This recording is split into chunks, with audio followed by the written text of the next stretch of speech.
আজকের দিনটি আমাদের জাতীয় জীবনে অনেক ঐতিহাসিক একটি দিন, ব্যক্তিগতভাবে আমার জীবনেও।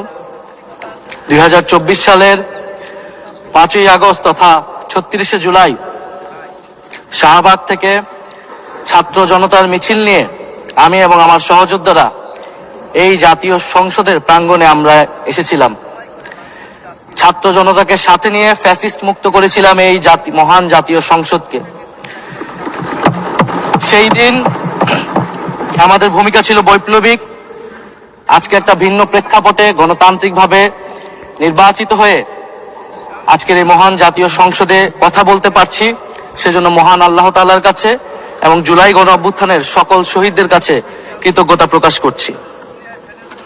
মাননীয় স্পিকার, হাজারো শহীদের রক্ত মারানো আর অসংখ্য আহত পঙ্গু দেশপ্রেমিকের সর্বস্ব ত্যাগ করা মহান গণ অভ্যুত্থানের ফসল এই সংসদের অভিভাবক হিসেবে নির্বাচিত